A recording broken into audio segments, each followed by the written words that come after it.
So yan, good morning mga babayan, mayong buntag sa inyong tanan. At nandito tayo sa bahay ngayon. So may paggagawa si Sir Paul doon sa PB house, palalagyan ng step yung grahe. So si Bitoy na lang yung paggagawa natin doon, kasi si Bitoy is malapit lang po doon sa PB house.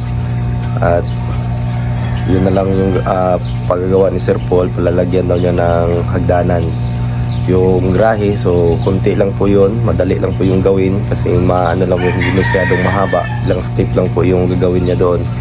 So ayan, manood kayo sa video ni Bitoy ngayon mga babayan, at sa kanyang i-upload, kasi siya yung gagawa doon ngayon doon sa PB house. So, at ako naman ay ayan, naka-relax na tayo gahapon. So ayan na, may magtrabaho ngayong araw.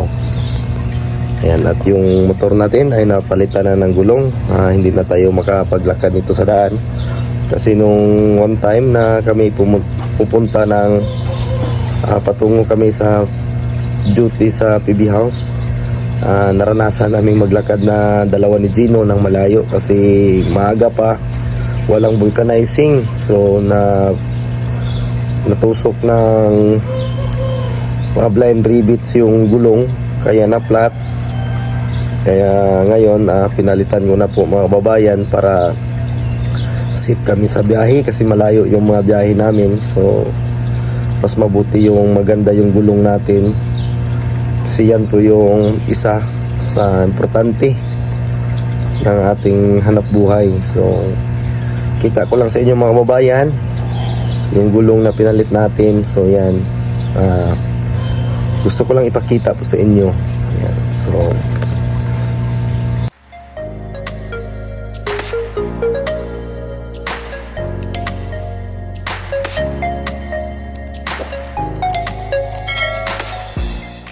ayan na yung gulong natin, brand new, kahapon pa po ito lahat.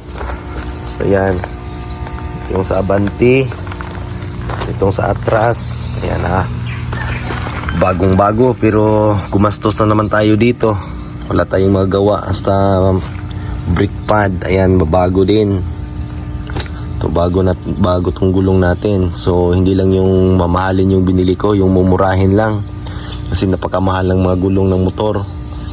May 5,000, so may 3,000. So ang binili natin is 1,600. Yan, 1,600 po ito. At yung sa Avanti is pilagin niya 1,100. Ayan. So hindi na tayo maano nito. May kumpiyansa na po tayo dito sa pagmamaniho, kasi yung gulong natin is bagong-bago. So ganyan talaga. Pero naabot din yung gulong na pinapalitan nito, naabot din ng 1 year. Ayan po yung gulong na pinapalitan ko. So yan, ano na, medyo hindi naman siya masyadong manipis. So yan, napakaganda ng ano dito ngayon, morning. So napakatahimik. Ayan, ubos na po yung mga palay. Wala nang mga palay na ubos na pong na harvest. So yan, tahimik po yung ano namin dito umaga. So kami aalis ngayon upang magbalik trabaho na naman, kasi araw po ngayon ng Lunes. So yun mga babayan, magandang tanghali po sa inyo lahat. So nandito tayo sa ating project, at nagkakabit po ako ng gutter ngayon. So ako po yung nagkanto. So bali 4 kami nagkabit. So ako junior, at kami naman ni Gino dito. Ayan, nagkabit na po ako ng isang kanto dyan, at ito dugtungan ng mga gutter. So simpleng gutter lang po yung kinabit, yung Banawi type. Ayan. Ito po yung Banawi type na gutter. Yan po yung ano natin ngayon, kakabit.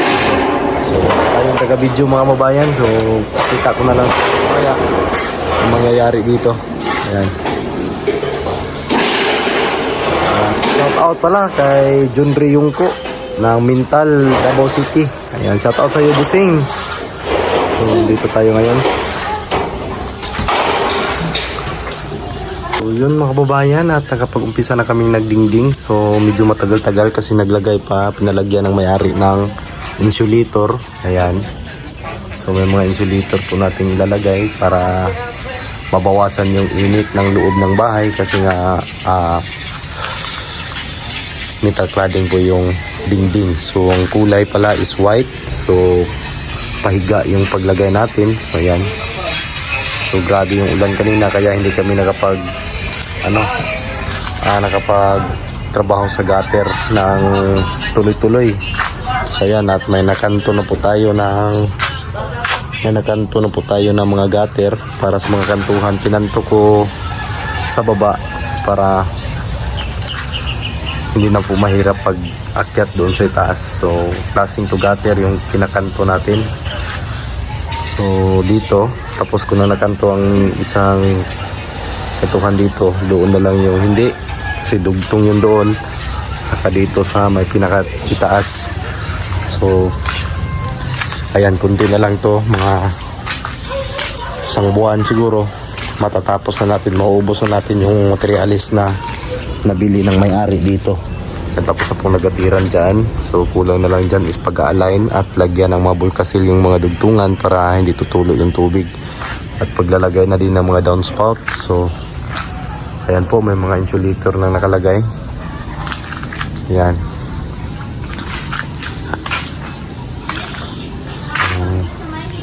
Shout out sa may-ari nito, si Ma'am Yasmin ay nakabalik na po ng Jeddah. So yun po yung gutter, oh.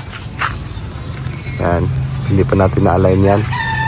Kulang pa yan ng pagre-ribbit. So yan po yung nakabit lang natin ngayon.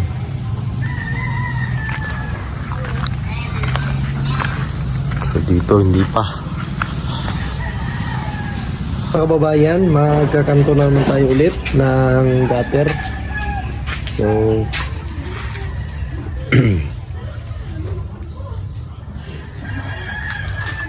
let's go.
Grinder.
Kababayan, papakita natin yung mga nagawa nating gutter doon sa malayo. So dito yan makikita ninyo. So pumunta tayo sa malayo para makita nyo po yung tatapos namin ngayong araw. Na po mga kababayan, at nalagyan na din ng downspout. So ayan, yan na po yung bahay ni Ma'am Yasmin. So hindi pa natin natapos ang pagdingding dito sa may harapan. Gawa na inuna natin yung gutter para pag natapos na yung gutter, tatanggalin na yung mga patungan para makapagdingding na tayo ng maayos. So yan. So nakapagsimula na kami dyan sa baba. So ito po yung forma ni ng bahay ni Ma'am Yasmin. So maganda yung forma. Modern house po mga babayan. So paalam din natin sa inyo kung magkano na ang ginastos nito. So nasa 400 plus yung materialis nito mga babayan, pero ang marami pang hindi nabili tulad ng metal faring, PVC ceiling at saka yung GRC board na pang double wall. So yun ang hindi pa nabili dito. So yung mga tiles ay nandyan na. So sa halagang 400 plus na materialis. So aabot pa siya ata to ng mga 800 kasama na yung pagpipintura nito. Kasi pipinturahan pa natin yung mga uling sa loob at saka yung pader nandito sa labas. Yan yung nakikita yung hollow blocks. Kasi half po ito. Ayan. Ganda po siya mga babayan. Ito po yung sa harapan niya. Yan, malawak din yung nagiging terrace niya. Nasa 6 meters by 2 meters. So medyo malaki din. Yan. So kami lang po yung nagkabit ng gutter. Ako yung taga-kanto. Ayan. Mga kantuhan ng gutter natin, pero naka-rivets lang yan. Hindi yan nakakamada. So rivets yung ginamit natin. Ayan o.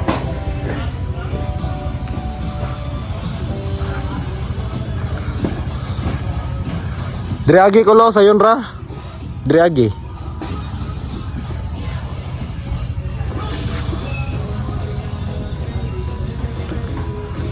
Bayan, magandang hapon po sa inyo lahat. So, gabi na po at hindi pa kami natapos. So, yan o. Si Busing. So, yan. Napakaganda tingnan mga babayan ng kulay white na metal cladding. So, hindi masyadong mainit yan kasi may insulator po na inilagay. So, yan. So, yan po yung kabit.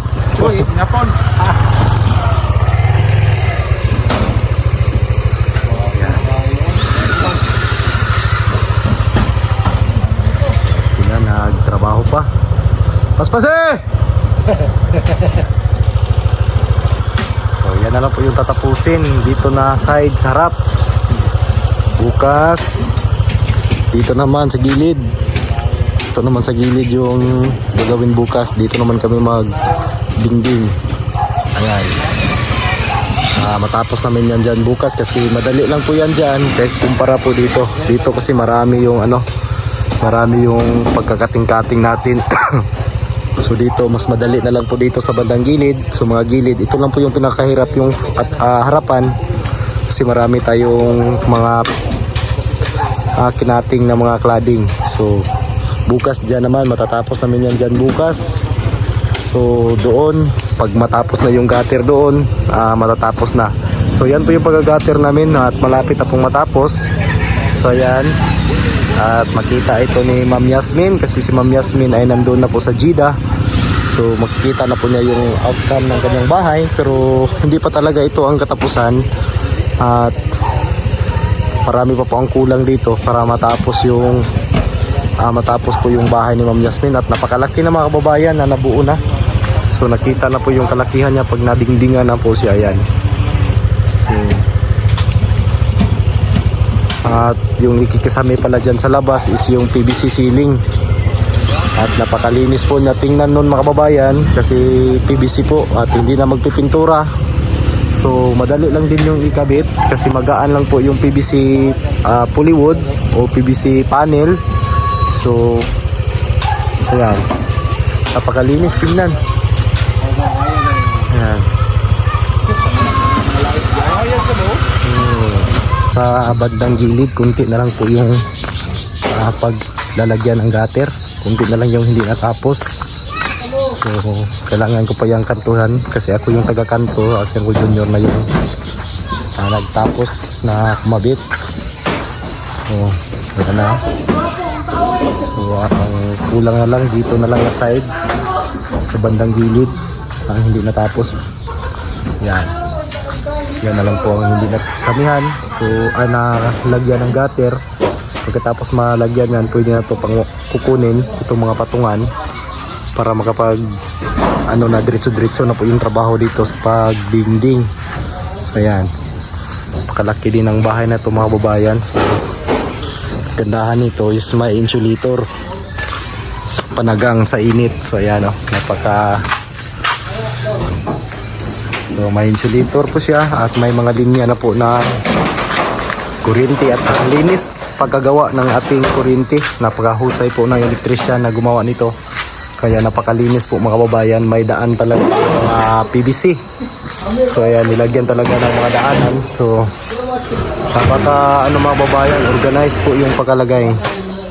So, napakaganda sa pagkagawa ng electrician. So hindi pa ito natapos niya kasi dito pa yung nasimulan niya. So marami pa po itong ilalagay dito. So pagkatapos namin dito magdingding lahat, susunod ko po yung pagpa-plastering. Dito madali lang po itong plastiran kasi napaka lang.